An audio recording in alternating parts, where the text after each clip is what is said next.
చిన్నప్పటి నుంచి మేము ఈ సూపర్ సింగర్స్ చాలా పాడుతుందిగా ప్రోగ్రామ్స్ చూస్తూ ఉన్నాం కదా. సో దాంట్లో ఉన్న కంటెస్టెంట్స్కి ఆ సంస్థ వాళ్ళు ఎంతో కొంత మనీ ఒక రెమ్యునేషన్ లాగా ఇస్తారా, లేకపోతే ఛాన్స్ ఇవ్వటమే అన్నట్టుగా ఉంటుందా? సో మీ యాక్చువల్గా అయితే నేను విన్నది ఏంటంటే, నా పాత కంటెస్టెంట్స్ లైక్ బోల్డంతమంది కంటెస్టెంట్స్ ఉన్నారు కదా, వాళ్ళందరూ వేరే వేరే ముందు చేసినవి కూడా ఉన్నాయి. అప్పుడు వాళ్ళు అన్నారు, యా అఫ్ కోర్స్ రెమ్యునరేషన్స్ అన్నవి ఇస్తారు, అంటే ట్రావెలింగ్ ఛార్జెస్ ఇవన్నీ ఇస్తారు, అండ్ మాకు కూడా ఇవ్వాలి యాక్చువల్గా అయితే. యా అది ఇప్పుడు ఇస్తారేమో తర్వాత. యా ఇస్తారు అనుకుంటున్నాను నేను. సో అయితే సూపర్ సింగర్స్కి మీరు తీసుకునే రెమ్యునరేషన్ 0 అంతేనా? రెమ్యునరేషన్ గురించి ఎవరు వెళ్ళారండి, నేను వెళ్ళింది పాటలు పాడడానికి అంతేనా?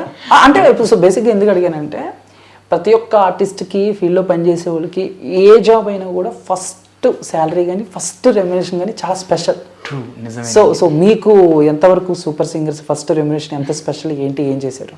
అంటే నాకు యాక్చువల్గా ఇంకా రెమ్యునరేషన్ రాలేదు స్టార్ మా నుంచి. ఓకే కానీ అయినా నేను ఎప్పుడు స్టార్ మా అని యాజ్ అ రెమ్యునరేషన్ కోసం అని ఇప్పుడు నేను అస్సలు ఆలోచించలేదు. నాకు వచ్చిన ఫస్ట్ రెమ్యునరేషన్ ఎప్పుడు అని అంటే, నేను ఒక షార్ట్ ఫిల్మ్కి మ్యూజిక్ చేశాను నేను. ఓకే, అప్పుడు నాకు 5,000 ఇచ్చారు. ఇప్పుడన్నా 10 ఏళ్ళ క్రితమా? లేదు లేదు, 1 year బ్యాక్ అనుకుంటా. 1 year బ్యాక్. ఓకే, సో అప్పుడు 5,000 అయినా నాకు 5,000 అన్నట్టు నాకు 5,000 అంత స్పెండ్ చేయలేమండి మేము అంటారు.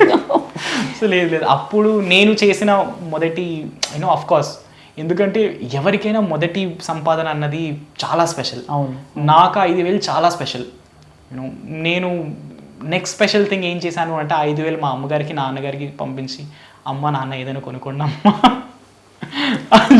చాలా స్పెషల్ అదైతే అందరికి. అయ్యో, ఎందుకంటే నాకు మా దేవుడు మా అమ్మ నాన్నే.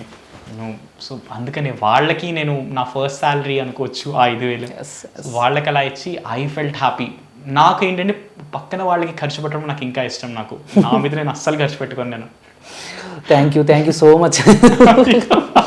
మీ ఫేవరెట్ హీరో ఎవరు తెలుగులో? మా ఫేవరెట్ హీరో చాలా మంది ఉన్నారు. అల్లు అర్జున్ గారు, పవన్ కళ్యాణ్, చిరంజీవి.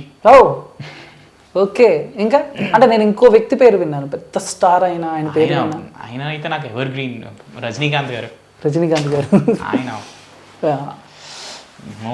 ఆయన అయితే నాకు చిన్నప్పటి నుంచి ఆయన స్టైల్, ఆయన గ్రేస్, ఆయన acting, I was a really big fan. Okay done. మీకు రజనీకాంత్ గారు, పవన్ కళ్యాణ్ గారు, అల్లు అర్జున్ గారు, చిరంజీవి గారు, ఇలా 4 పేర్లు చెప్పారు కాబట్టి ఒక చిన్న టాస్క్ ఇస్తా. నేను ఒక హీరో పేరు చెప్పంగానే ఆ సాంగ్ మీరు పాడాలి. అల్లు అర్జున్ గారు.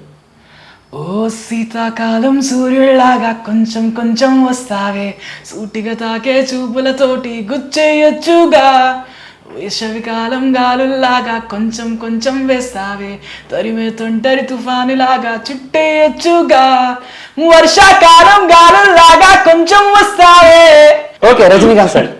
ఎర్రొచ్చాడు కోకారాయాల్లో సాంగా, ఉళ్ళకి వచ్చాడో పెద్ద పులిలాగా, రచ్చయ్యకుండా చూసై దూరంగా, మర్యాద పోకుండా తిరిగొచ్చాయి వేగా, అట్టా నడిచి వచ్చి గేటులని దాటుకొస్తే, ఇట్టా దడలు పుట్టి దమ్ము దమారే. పాట మాత్రం సూపర్. అండ్ కళ్యాణ్ గారు. బయటికి వచ్చి చూస్తే టైం ఏమో 3 o'clock, ఇంటికెళ్ళి 12 రూటు మొత్తం రోడ్డు బ్లాక్.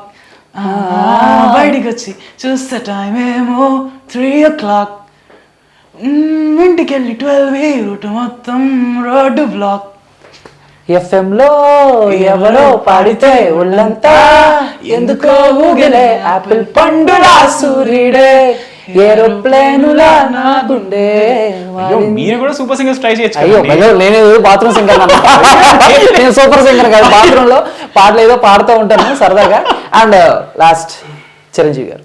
బంగారు కోడి పెట్ట వచ్చేనండి, ఏ పాప ఏ పాప ఏ పాప, చింగాబి చీర గట్టు చూసుకోండి, ఏ పాప ఏ పాప ఏ పాప. ఓకే దెన్ ఇప్పుడున్న మ్యూజిక్ డైరెక్టర్స్ లో మీ ఫేవరెట్ మ్యూజిక్ డైరెక్టర్ ఎవరన్నా, ఎవరితో వర్క్ చేయాలని ఉంది? అయ్యో, ఛాన్స్ దొరికితే ఎవరితో కానీ నా పర్సనల్ ఫేవరెట్, నేను అంటే మ్యూజిక్ ఇన్స్పైర్ అయ్యేది మ్యాక్సిమం అనిరుద్ధ్ గారు. మ్యూజిక్ నుంచి. ఓకే. మ్యాక్సిమం నేను నేను పాటలు చేస్తే అనిరుద్ధ్ గారి లాగా ఒక చిన్న పాట లాగా ఎప్పుడు నాకు అది ఉండిపోయింది. అండ్ ఇప్పుడు మీరు ఈ సూపర్ సింగర్స్ ఉన్నప్పుడు బయట నుంచి పెద్ద మ్యూజిక్ డైరెక్టర్స్ ఎవరైనా గెస్ట్లుగా రావటం సో ఇలా ఏమైనా జరిగిందా? యా అంటే నేను కలవడం కుదరలేదు, ఎందుకంటే మా ఎపిసోడ్కి ఆయన రాలేకపోయారు. తమన్ గారా? తమన్ గారు. ఓకే. అండ్ నెక్స్ట్ ఇప్పుడు నేను ఆ టైంకి నేను ఎలిమినేట్ అయిపోయాను, కానీ ఆ టైంకి ఈయన కూడా వచ్చారు. ఆయన పేరు నేను మర్చిపోయాను. బట్ తమన్ గారు ఒకసారి వచ్చినప్పుడు ఐ థింక్ మీరు ఉన్నారు అప్పుడు ఎపిసోడ్లో, అంటే షూట్లో లొకేషన్లో ఐ థింక్ అప్పుడే అనుకుంటా దేవిశ్రీ ప్రసాద్ గారి సాంగ్ వస్తే మాత్రం చాలా గట్టిగా కొడతారు ఆయన. ఆ సాంగ్ వచ్చినప్పుడు కొట్టరా మీరు? అది బాగా ట్రోల్ అయింది. అసలు బేసిక్గా ఏం జరిగిందన్న అక్కడ?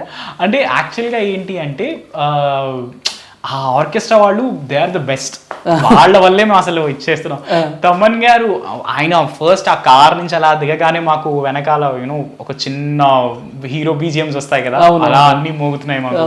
ఓకే, ఆయన వచ్చి ఆయన చాలా ఫనీగా ఆయన ఎంత ఫనీ అయితే అంత అట్ ద సేమ్ టైం ఆయన చాలా ప్రాక్టికల్గా మాట్లాడతారు పాటల గురించి, మ్యూజిక్ గురించి. ఆయన ఇచ్చే టిప్స్ ఉంటాయి కదా, మేము అక్కడ లేకపోయినా కూడా మేము వచ్చిన ప్రతి పార్టిసిపెంట్ చేసి బ్రేక్ టైంలో పార్టిసిపెంట్ వస్తే అరే ఏమన్నారా తమన్ గారు ఏమన్నారు అన్న చిన్న మాకు ఎంతూజియాజం ఉండేది. సో మాకేంటి అని అంటే ఆ టైంలో తమన్ గారికి మాత్రం బాగా కొడతారు, డిఎస్పీ గారికి మాత్రం బాగా కొడతారు తమన్ అన్నప్పుడు కానీ మేము మాత్రం నవ్వుకొని చచ్చాం. ఆయన చాలా స్పోర్టివ్ గా సరదాగానే, అయ్యో చాలా సరదా, కానీ బాగా ట్రోల్ అయినాయి పాపం, బాగా ఫీల్ అయినట్టున్నాడు పాపం ఇలాంటివన్నీ బాగా. ఆయనకేంటండి, సో వాళ్ళిద్దరు ఫ్రెండ్స్ చక్కగా హ్యాపీగా పోటీ ఉంటుంది, ఫీల్ అన్న తర్వాత పోటీ లేకుండా ఎలా ఉంటుంది. Okay done. సో మొత్తం మీద అయితే సూపర్ సింగర్స్ వెళ్ళారు, ఎక్స్పీరియన్స్ చేశారు. సో ఏం నేర్చుకున్నారు సూపర్ సింగర్స్ నుంచి? ఒకటి నేను నేర్చుకున్నవి ఏంటి అంటే, ఒకటి firstly discipline is important. Because ఎవరు ఎలా పాడాలన్నా కూడా వాళ్ళకి ఫస్ట్లీ ఒక పేషెన్స్ అండ్ డిసిప్లిన్ ఉండాలి. మాకు కొన్నిసార్లు 2 రోజుల ముందర, 1 రోజు ముందర పాటలు చేంజ్ అవుతూ పాటలు అలా ఇస్తే మేము ఫస్ట్ ఆఫ్ ఆల్ లాజికల్గా ఆలోచించేవాళ్ళం. ఇమోషనల్గా అయ్యో నేను పాడలేనేమో అని కాకుండా నాకు ఇచ్చిన పాట నేను ప్రతి పాట నా పాట అన్నట్టు పాడాను నేను. సో ప్రతి పాటకి కావాల్సింది డిసిప్లిన్. సెకండ్లీ పాట మ్యూజిక్ నాలెడ్జ్ ఉన్నా కొంత ఉన్నా అస్సలు లేకపోయినా కూడా ఒక పాటని కరెక్ట్గా వినడం నేర్చుకోవాలి. చాలామంది పాట వింటారు, కానీ ఆ పాటలో ఆ సింగర్ అక్కడ ఏం చెప్పాలనుకుంటున్నాడు, ఆ ఫీల్ ఏంటి అది తెలుసుకోవడం ఇంపార్టెంట్. సూపర్. మూడోది ఏంటి అంటే, నేను నేర్చుకున్నది అఫ్కోర్స్ నేను ఒక్కడనే కాదు, నాకంటే చాలా గొప్ప గొప్ప వాళ్ళు ఉన్నారు అక్కడ. సో వాళ్ళ నుంచి నేను అసలు వాళ్ళు ఎలా అంటే వాళ్ళు అసలు యాడెడ్ అడ్వాంటేజెస్ ఏంటి. ఇప్పుడు పవన్ కళ్యాణ్ గారు ఉన్నారు అనుకోండి, లేకపోతే శ్వేత గారు ఉన్నారు, మహతి, వెంకటేష్, ఓకే ప్రవస్తి, వీళ్ళందరూ అయ్యో పేర్లు తీసుకోండి, అందరు 16 పేర్లు తీసుకుంటాను. ఓకే, సో వాళ్ళ నుంచి నేను నేర్చుకునేది ఏంటంటే ఒక్కొక్కళ్ళు ఒక్కొక్కలా పర్ఫామ్ చేస్తారు. ఓకే, వాళ్ళు చేసే పర్ఫార్మెన్స్ వైజ్ అసలు వాళ్ళ నుంచి ఏం తీసుకోవచ్చు, నేను యాడెడ్ అడ్వాంటేజ్ ఏంటి నాకు. సో అది నేను ప్రతిసారి నేను అదే గమనించేవాడిని ప్రతి ఒక్క పార్టిసిపెంట్లో. ఓకే, తన బ్యాడ్ క్వాలిటీ వదిలేయండి, తన గుడ్ క్వాలిటీ ఏంటి. సో ఆ good quality I use to take that. Super.